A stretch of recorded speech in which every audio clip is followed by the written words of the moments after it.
Jaga jarak 1 meter. Jaga jarak 1 meter. Ayo tertib, cepat. Kita mau mulai. Terima kasih. Ambil posisi, jaga jarak 1 meter. HP-nya dikantongin.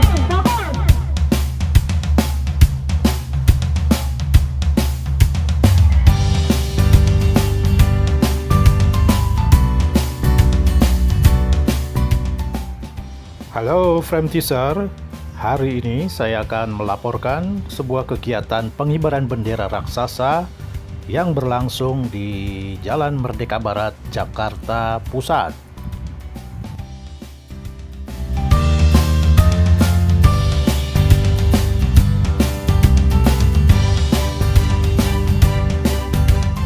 Pengibaran bendera raksasa merah putih ini dimaksudkan dalam rangka peringatan hari lahirnya Pancasila.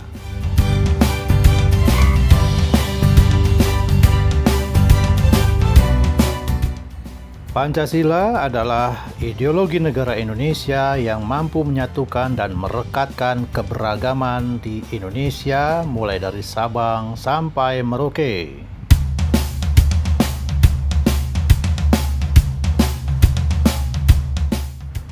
Mereka berkumpul di sekitar kawasan Patung Kuda, Monas, sejak pukul 1 siang.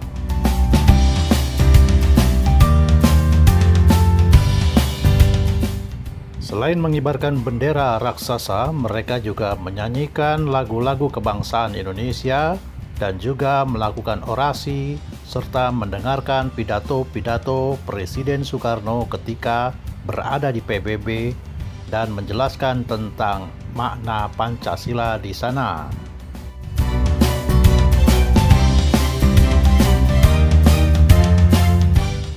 Ukuran fisik bendera raksasa merah putih ini adalah 1.200 meter.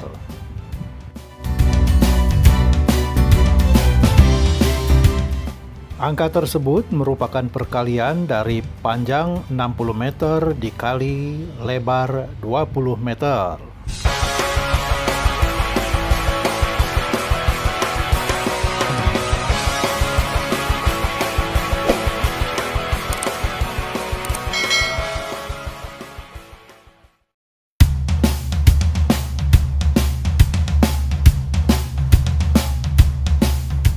Nah, tentu saja untuk membentangkan bendera seluas itu dibutuhkan banyak orang, juga ketika kembali menggulungnya.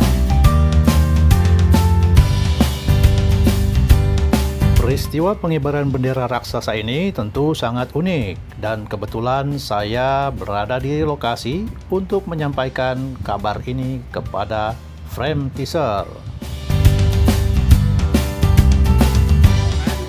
Monas ini punya sejarah.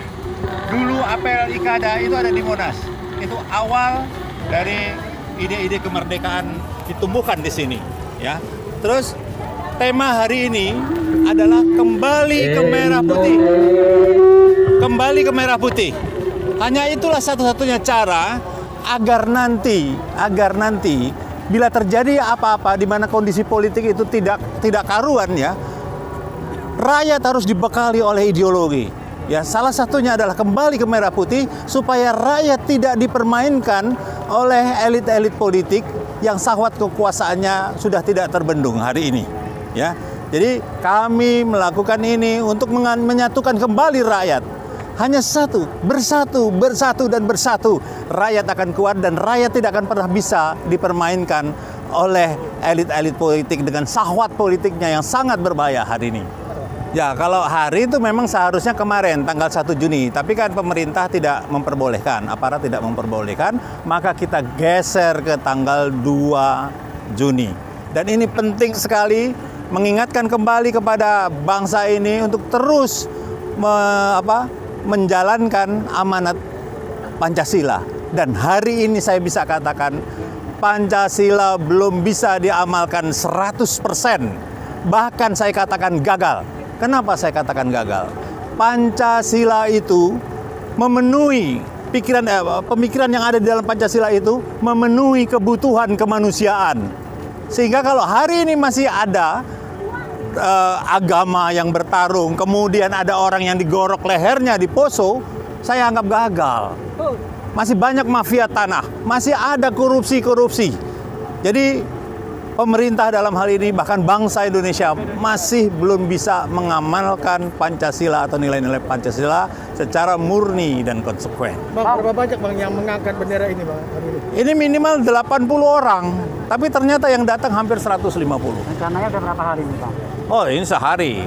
Tapi tolong beritahu bahwa saya dengan teman-teman akan memasang poster, dan tadi malam kita sudah memasang poster di 15 titik dan nanti akan terus. Nah, posternya itu bergambar Bung Karno, terus kemudian ada tulisan kembali ke merah putih. Dunia jurnalistik ini, jurnalisme ini yang ada bukan duty journalism tapi komersial journalism. Kenapa? Karena mereka butuh uang. Ini harus diikat dalam satu narasi di mana pers harus pro kemerdekaan, pers harus pro dengan revolusi Indonesia. Kalau tidak hancurnya bangsa ini karena hoax. Ya, ingat, makanya tema hari ini adalah kembali ke merah putih, kembali ke merah putih. Hanya itu saja. Kalau pemerintah tidak sanggup mengembalikan merah putih, ini akan ambrol buat saya. Kenapa? Karena di 2024 itu adalah momentum perubahan. Ya, harus berani itu melakukan perubahan. Tapi kalau tidak, ya sudah selesai. Bang, beberapa bulan yang lalu kan ada dari Kementerian Kemendikbud kan menghilangkan pendidikan Pancasila dan lain sebagainya. Sehingga sampai sekarang ini masih ambar lah. Bagaimana pendapat Abang terkait dengan pendidikan Pancasila ini? Saya mendengar dari pernyataan Menteri Pendidikan, katanya itu salah persepsi. Ya toh? Nah, kita lihat saja apakah betul itu salah persepsi. Ya toh? Makanya pemerintah dalam mengeluarkan kebijakan dia juga harus cermat, harus cerdas gitu. Jangan sampai ada kesan pemerintah kok salah. Itu jangan gitu ya. Jadi saya masih mendengarkan saja itu apa yang dikatakan oleh Menteri Pendidikan bahwa itu kesalahan persepsi. Oke, tapi jangan sedikit-sedikit menyalahkan orang gitu. Tolonglah koreksi. Kenapa orang bisa salah persepsi gitu loh. Itu aja. Gimana? Bang, ini saran untuk rakyat Indonesia nih Bang, supaya mereka bisa lebih kuat mengenai tentang Pancasila. Apalagi kan generasi penerus ini kan belum paham mengenai sejarah Pancasila ya. Nah, ini gimana Bang? Ini kan akibat dari kegilaan orang-orang politik, elit-elit politik yang tidak bisa menahan syahwat politiknya. Sehingga dia mengeluarkan narasi sembarangan. Rakyat diadulah dengan pikiran-pikiran yang nggak jelas, yang jauh dari Pancasila. Jadi saya hari ini turun dengan teman-teman, bahkan dalam 1 bulan saya akan turun rutin untuk mengembalikan Pancasila masyarakat kepada merah putih, kepada merah putih, kepada merah putih. Gitu. Jangan serahkan kepada aparat. Aparat sudah bagus. Aparat politiknya selalu merah putih. Harus kita dukung. Harus kita dukung. Harus kembali ke sana. Kalau tidak kembali kepada merah putih, hancur bangsa ini. Ya, hancur bangsa ini. Sudah banyak kejadian. Di Poso 4 orang disembelih. Tidak ada pernyataan dari pemerintah atau siapa saja untuk mengadvokasi itu. Mafia tanah di mana-mana, tidak ada penyelesaian. Korupsi terus tumbuh. Bahkan ada orang yang jelas korupsi, dia tidak ditangkap dan tidak diproses. Ini maunya apa? Dalam waktu kemarin saya lihat orang di orang luar, pihak luar diizinkan untuk masuk ke perairan Indonesia untuk mengambil ikan. Ini apa maksudnya? Terus kemudian ada semacam peraturan perundang-undangan mungkin ya. Dibebaskanlah pihak asing untuk mengambil kekayaan di Laut Indonesia. Ini kan sinting buat saya. Nggak boleh seperti itu. Gitu.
Semprotan yang bener, yang gitu aja. Bang, udah Bang? Udah? Udah, nomor HP-nya udah? Udah ya? Buka lagi.